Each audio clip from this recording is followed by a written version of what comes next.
The Hidden War for Financial Control: Who Really Runs the World? Part 1. The Illusion of Choice in a Rigged System.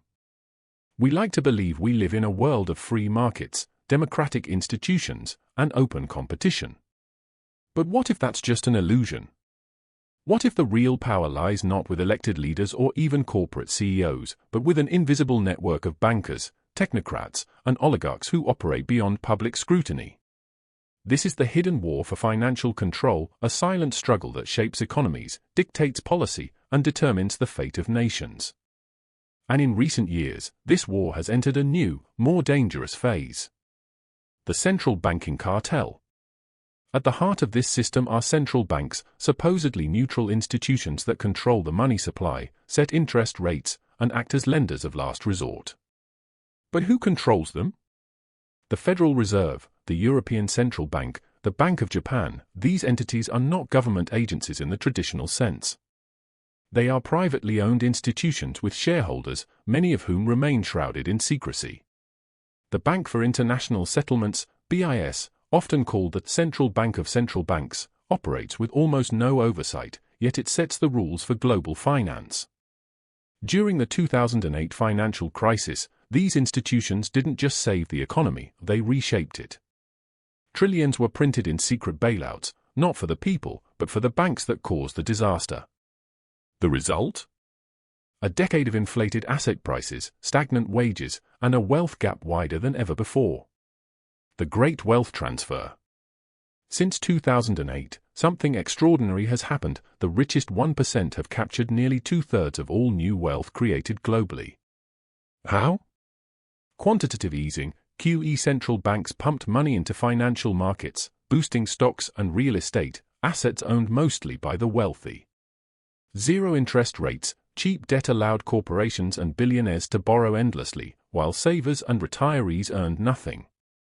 Privatization of public wealth, governments, drowning in debt, sold off public infrastructure to private equity firms, further enriching the elite. This wasn't an accident. It was a controlled demolition of the middle class. BlackRock and the shadow banking empire. If central banks are the puppet masters, then BlackRock is their most powerful enforcer. With over $10 trillion in assets, more than the GDP of every country except the US and China, BlackRock doesn't just invest money, it controls it. Aladdin, their AI-driven risk management system, oversees $21 trillion in global assets, effectively making them the world's largest shadow regulator. The Fed's right hand. During the COVID-19 crisis, the U.S. Federal Reserve handed BlackRock the keys to its corporate debt buying program, a blatant conflict of interest. The ESG takeover. By pushing environmental, social, and governance (ESG) policies, BlackRock and its peers now dictate corporate behavior worldwide, bypassing governments entirely. This isn't capitalism. It's financial feudalism. The cryptocurrency rebellion and its co-option. In 2009, an anonymous programmer named Satoshi Nakamoto launched Bitcoin as a direct challenge to this system, a decentralized, inflation-proof currency outside the control of banks and governments. For a brief moment, it worked. Cryptocurrencies promised a revolution. No central authority. Transparent transactions. Freedom from inflation. But the establishment didn't just sit back. They infiltrated it. Wall Street entered the game, turning Bitcoin into a speculative asset. Governments began cracking down, using money laundering laws to stifle competition. Central banks announced their own digital currencies, CBDCs, which would give them total control over every transaction you make. The rebellion was co-opted. The question now is, can it survive? What's coming next? This is only the beginning. In Part 2, we'll expose how China's digital yuan threatens the dollar's dominance. The secret meetings at the Bank for International Settlements. Why climate change is being used as a pretext for financial control. The war for the future of money is already underway. The only question is, who will win? Part 2, the rise of digital dictatorship and the end of cash. The financial system is undergoing its most radical transformation in centuries, and most people don't even realize it. Cash is being phased out. Digital currencies are being pushed. And with this shift comes something far more dangerous, the ability to monitor and control every financial transaction on Earth. This is not conspiracy theory, it's happening right now. The death of cash and the push for control. Governments and central banks worldwide are declaring war on physical money. The reasons they give sound reasonable at first. Cash fuels the black market. Digital payments are more efficient. It will help stop tax evasion. But the real motive? Total financial surveillance. India's 2016 demonetization, overnight, 86% of India's cash was declared worthless. Millions were left stranded. The government claimed it was to fight corruption, but the real result was a forced shift to digital payments. The EU's cash restrictions, many European countries now ban cash transactions over a few thousand euros. Sweden is nearly cashless already. The US war on cash, the IRS is tracking Venmo and PayPal transactions as low as $600. The Biden administration has floated the idea of a digital dollar. This isn't about convenience. It's about control. China's social credit system, a preview of the future. China is leading the charge into this dystopian future. Their digital yuan is not just a currency, it's a tool of social control. Every transaction is tracked. Funds can be frozen instantly. Spending can be restricted based on behavior. Already, citizens with low social credit scores are barred from buying plane tickets, getting loans, or even sending their kids to certain schools. Now ask yourself, what happens when Western governments adopt the same system? Central bank digital currencies, CBDCs, the ultimate financial weapon. Over 130 countries are now exploring CBDCs, government-run digital currencies that would replace cash entirely. Unlike Bitcoin, CBDCs are centralized, controlled by the state. Programmable, governments can dictate how and where you spend. Revocable, your money can be turned off with a click. The implications are terrifying. Negative interest rates could be enforced automatically, your savings drained unless you spend. Political dissidents could be financially shut down, no donations, no payments. Carbon allowances could restrict what you buy, only X liters of gas per month. This isn't just a new payment system. It's a financial prison.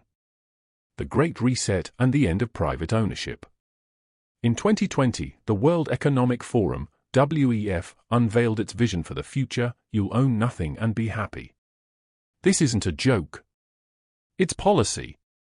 Subscription everything, cars, homes, even clothing, all rented, never owned. Digital IDs required, no access to services without government approval. Circular economy mandates, restrictions on what you can buy, under the guise of sustainability. The goal? A world where every financial move you make is tracked, taxed, and, if necessary, blocked. The resistance: can cryptocurrencies still save us?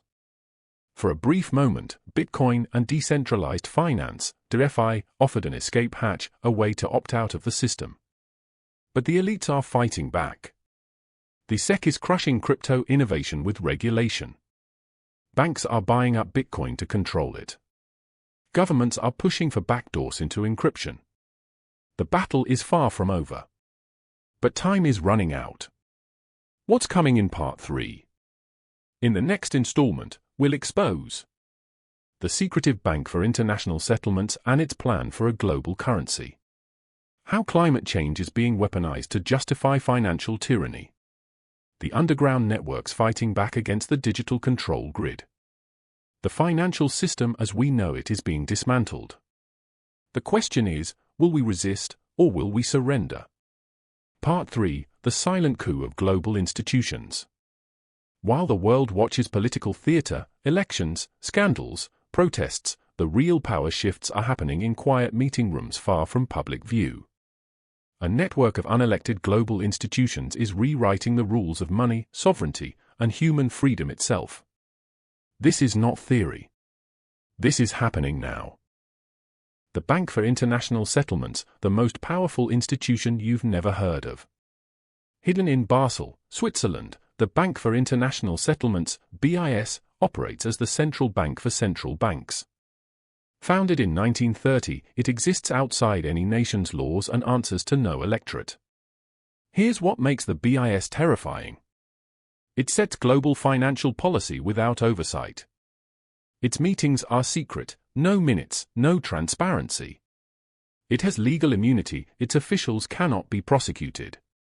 In 2008, while the world panicked, the BIS orchestrated the bailouts behind closed doors. Today, it is leading the charge for a global digital currency system, one that would erase financial sovereignty entirely. The IMF and World Bank, debt as a weapon. The International Monetary Fund, IMF, and World Bank claim to help developing nations. The reality? They enslave them with debt. Loans come with brutal conditions, privatize resources, cut social programs, surrender economic control. When countries can't pay, assets are seized, ports, mines, even water supplies get sold to foreign corporations. It's modern colonialism, with spreadsheets instead of soldiers. Look at Greece after the 2008 crisis. The IMF forced fire sales of national infrastructure to vulture funds. The same playbook is now targeting Africa, Latin America, and soon, the collapsing West. The WEF's quiet takeover of governments. The World Economic Forum, WEF, doesn't just host fancy conferences in Davos. It trains and installs leaders worldwide through its Young Global Leaders program. Emmanuel Macron, France. Justin Trudeau, Canada. Chrystia Freeland, Canada. Jacinda Ardern, New Zealand, former. All WEF graduates. All pushing nearly identical policies. Digital IDs. CBDCs. Carbon taxes. Speech restrictions. This isn't coincidence. It's a soft coup. Climate finance, the new excuse for control. The climate crisis is real, but it's being exploited to justify financial tyranny. Carbon credits let polluters buy indulgences, like medieval Catholicism with algorithms. Banks now deny loans to farms, factories, and businesses that don't meet ESG, environmental, social, governance, rules.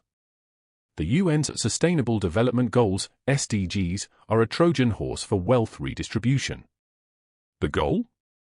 To shut down dissent by labeling it climate denial, then freeze bank accounts of anyone who resists. The coming global currency reset. The US dollar's dominance is crumbling. Inflation is spiraling. The elite solution? A new world currency. The IMF's special drawing rights, SDRs, are testing the waters for a global money system. The BRICS nations, Brazil, Russia, India, China, South Africa, are creating an alternative to the dollar. Once the crisis hits, they'll offer the solution, a digital currency run by the BIS and IMF. This reset won't be voluntary. It will be sold as the only way to stop chaos, just like every other power grab in history. The underground resistance. Not everyone is surrendering. Bitcoin miners in repressive regimes are preserving financial freedom. Gold and silver are making a comeback as physical hedges against digital control.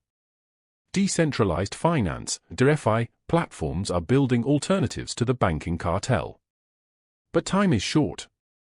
The walls are closing in. What's coming in Part 4? In the final installment, we'll reveal the financial kill switch already being tested in Western nations. How to protect your assets before the next crisis hits. The one force the elites truly fear, and how it could break their control. This is not a drill. The financial endgame has begun. Part 4, the final countdown, surviving the financial endgame. The pieces are in place. The trap is set. What we are witnessing is not just another economic cycle, it is the deliberate dismantling of the old system to make way for something far more controlled, far more invasive. This is the financial endgame. The financial kill switch, how they plan to flip the system. Governments and central banks have quietly developed the ultimate weapon, the ability to shut down your access to money with a click. Canada's 2022 trucker protest freeze. When protesters demanded medical freedom, Prime Minister Trudeau invoked emergency powers to freeze bank accounts without court orders, a chilling preview of things to come. The EU's The Digital Euro Blueprint. The European Central Bank admits its CBDC will allow transaction freezes and spending limits, all programmed into the currency itself. The US FedNow system, launched in 2023, this instant payment network gives the government real-time surveillance of all transactions and, potentially, the power to block them. This is not just about stopping criminals. It's about stopping you if you step out of line. The next crisis, the excuse for the Great Reset. The elites need one thing to fully roll out their new system, a crisis big enough to scare people into accepting it. A market crash worse than 2008, engineered by central bank policy. A cyber attack on banks, blamed on rogue states or hackers. A climate lockdown, where carbon restrictions dictate your spending. When panic hits, they will offer their solution. Mandatory digital IDs to access your money. A global CBDC system with built-in expiration dates and spending controls. The end of cash, making dissent impossible to fund. It will be sold as the only way to restore stability. How to prepare, protecting yourself before the lockdown. If you think this won't affect you, you're wrong. The time to act is now. 1. Get out of the banking system as much as possible. Hold physical cash while it still exists. Buy tangible assets, gold, silver, land, tools. Use decentralized finance, DeFi, and cryptocurrencies, but be wary of government crackdowns.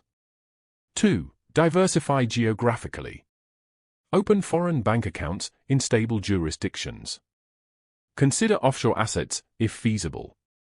Have a backup plan if your accounts get frozen. 3. Build independent networks. Local barter systems, communities that trade outside the system. Cash-based side businesses, outside digital tracking. Private communication channels, encrypted messaging, decentralized platforms. The one thing they fear, awakening the masses. The elite's greatest weakness? They need our compliance. If enough people reject CBDCs, the system fails. If enough businesses keep using cash, they can't fully enforce digital control. If enough citizens demand transparency, the whole scheme collapses. This is why they push fear, division, and dependency to keep us from uniting against them. The choice ahead, freedom or serfdom. We are at a crossroads. One path leads to a digitized control grid where every transaction is monitored, every dissent is financially punished, and freedom is a relic of the past. The other path leads to resistance, decentralized money, parallel economies, and a refusal to surrender our autonomy. The war for financial control is not just about money. It's about whether humanity remains free. Final warning, the clock is ticking. They are moving fast. The pieces are falling into place. The question is, will you prepare or will you pretend it's not happening until it's too late?